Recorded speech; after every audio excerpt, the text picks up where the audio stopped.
Hi, welcome to Advanced English with Steve UK, and I'm Steve. Now, this video is all about native English expressions. Little experiment. If I were to say to you, English expressions are easy, and you said, oh, yes, they are, would I say, oh, I don't really believe you? No, I wouldn't. What I'd actually say is, come off it.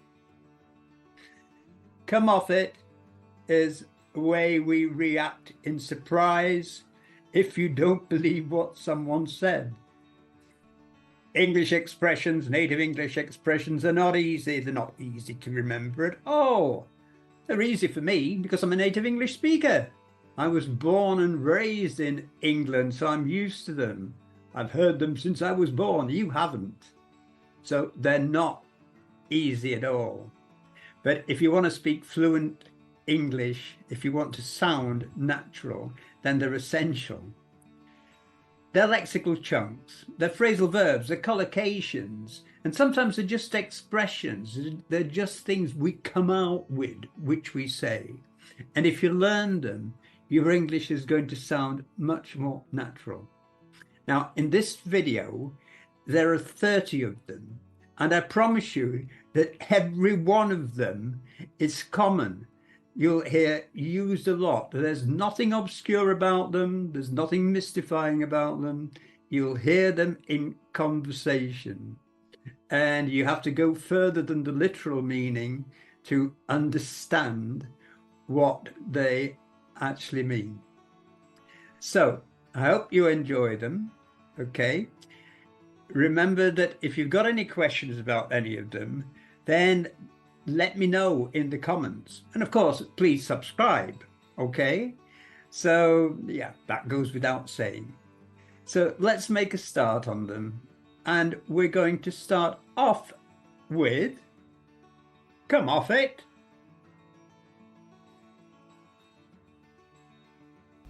Come off it. An expression used to dismiss or reject something as untrue or unreasonable. Come off it. You know you're just making excuses. She told him to come off it. She wasn't buying his story. She wasn't accepting his story. Come across as, to give the impression of being a certain way. He comes across as very confident in interviews. She may come across as cold, but she's actually very kind.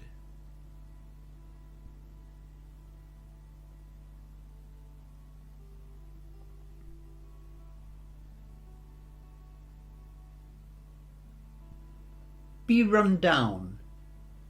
To be in poor physical or mental condition due to overwork, illness or stress. After working overtime for weeks, he was feeling run down and exhausted. I don't think I'm ill.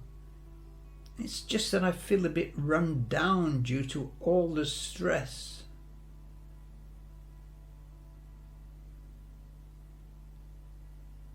Doesn't wash. Nothing to do with washing and water. It's said when something seems implausible or unlikely to be true. His excuse for being late doesn't wash with me. I think he just overslept. Her explanation for the missing money doesn't wash. It doesn't make sense. Get by. To manage to survive or cope, especially with limited resources or effort. She's not the most talented singer, but she gets by with enthusiasm. Joe lost his job, so we'll have to get by somehow until he finds a new one.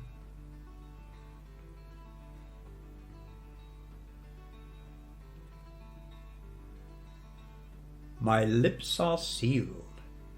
A promise or declaration that one will not reveal a secret or confidential information. I know something about the surprise party, but my lips are sealed. She promised her friend that she wouldn't tell anyone her secret, saying, "My lips are sealed."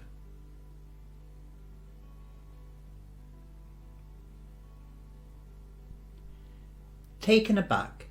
To be surprised or shocked by someone or something. His sudden outburst took everyone aback. She was taken aback by the unexpected compliment. Note that it's taken aback, not taken back. Taken aback.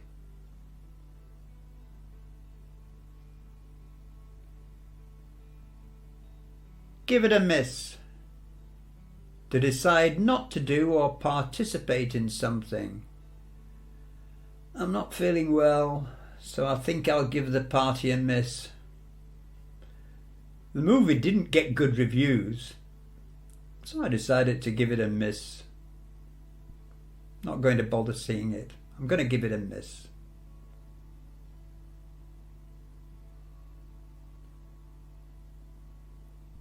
Have 2 left feet.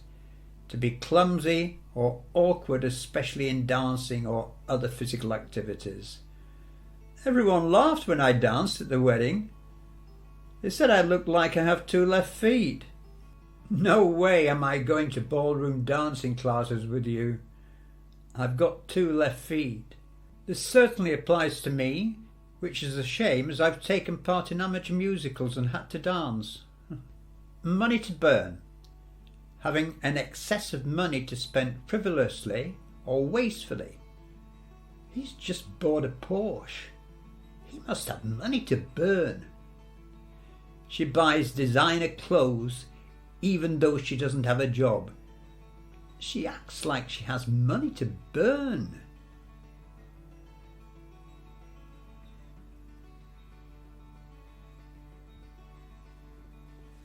It never rains, but it pours. Used to describe a situation where multiple difficulties or misfortunes occur simultaneously or in quick succession. First I lost my job, and then my car broke down. It never rains, but it pours. Not only did his wife leave him, she took the dog and emptied his bank account. It never rains, but it pours. Hit the nail on the head to describe exactly what is causing a situation or problem. You hit the nail on the head with your analysis of the issue. When you said he's too lazy to ever find a decent job, you hit the nail on the head.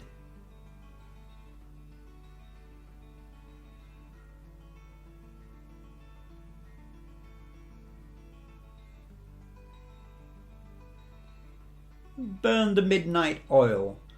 To work late into the night. He's been burning the midnight oil preparing for his exams. You look absolutely knackered. Have you been burning the midnight oil again? Knackered means exhausted. Absolutely exhausted. Knackered.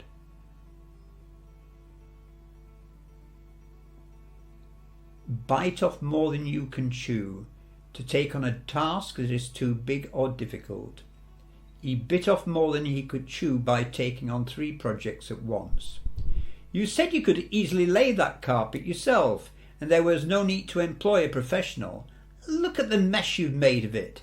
You always bite off more than you can chew.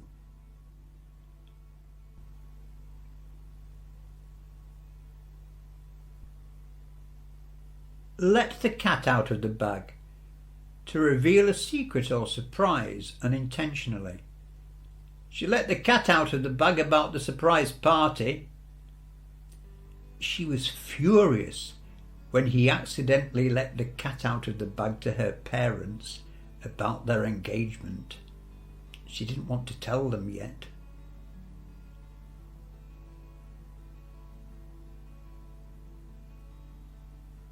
Throw in the towel. To give up or admit defeat. After several failed attempts, he decided to throw in the towel. After the boss criticised her once again in front of her colleagues, she threw in the towel and quit her job. This idiom comes from boxing, where a boxer's manager would throw a towel into the ring to admit defeat.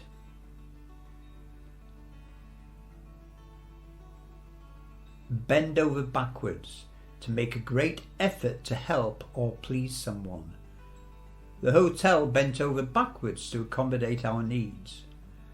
Never again! I bent over backwards trying to help him. He never uttered a word of thanks, quite the reverse. He blamed me for the mess he made of things.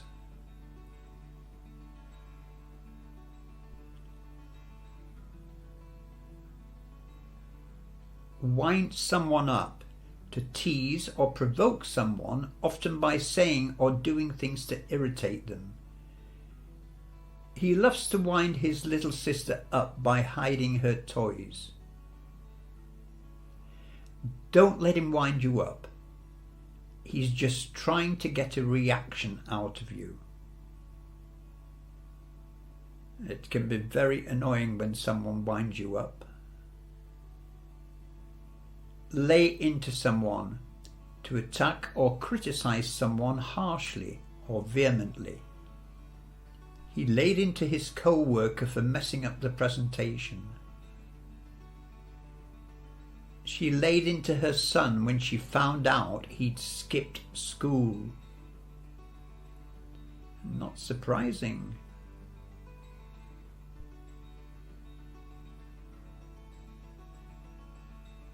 Mind how you go. A polite way to advise someone to be careful or cautious in their actions or movements. Mind how you go on those icy roads. They can be very slippery. Mind how you go with those fragile dishes. They're expensive. Don't drop them.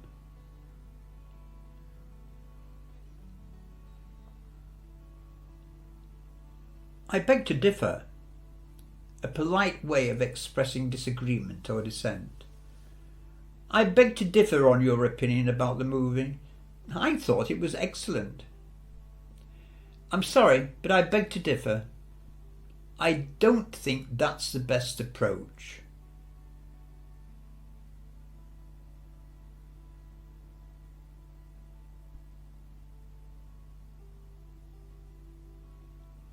Search high and low, to search thoroughly and exhaustively in every possible place. I searched high and low for my keys before realizing they were in my pocket. We searched high and low for a good restaurant in the area, but couldn't find one.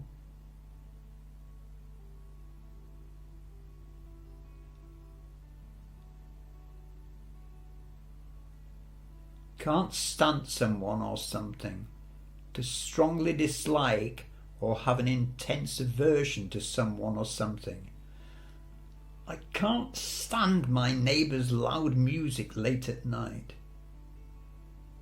She can't stand her co-worker's constant whining. To whine is to complain. On the blink, not working properly or experiencing technical difficulties. My phone's been on the blink all day. I think I need to get it fixed. The old TV's on the blink again. We might need to replace it.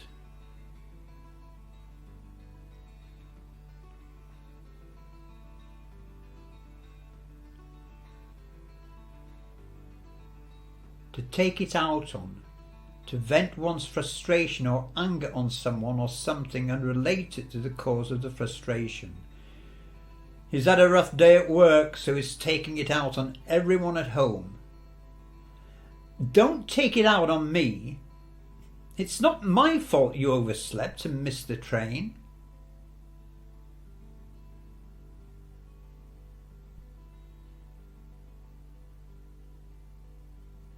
Addressing down, a severe scolding or reprimand. The manager gave him a dressing down for continually being late for work. The whole class got a dressing down from the teacher because not one of them had completed their homework. So dressing down in this idiom has nothing to do with putting clothes on. Getting dressed. Keep an eye on. To watch someone or something carefully. Can you keep an eye on the kids, please, while they go to the shop? The casserole is simmering on the stove. Just keep an eye on it and make sure it doesn't boil over, please. I'll be back in a minute.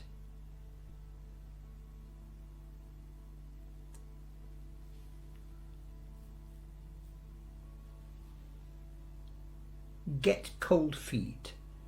To become nervous or anxious before a big event. She got cold feet and called off the wedding at the last minute. He got cold feet before his big presentation and almost didn't go on stage. But he pulled himself together, and once he started speaking, he was fine.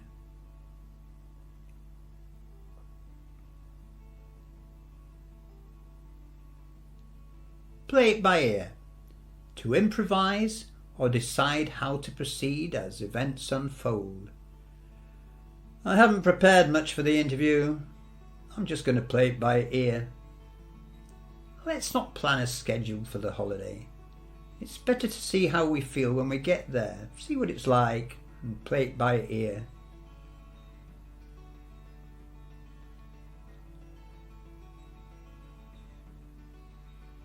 In the nick of time. At the very last moment.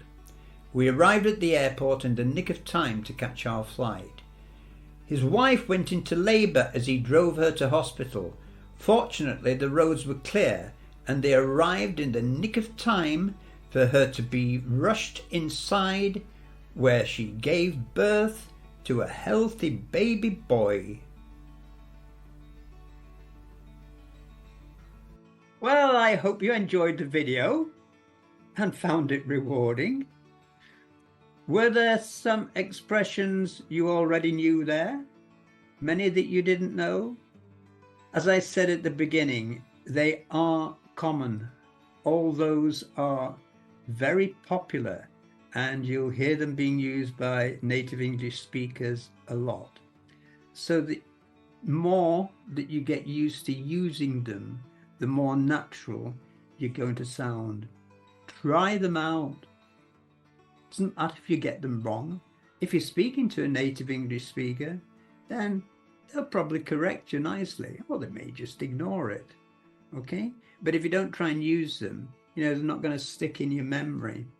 The best way of learning them, and I keep saying this at the end of all my videos, is to join our Chatterbox Zoom workshops, where we use idioms and phrasal verbs and collocations and lexical chunks.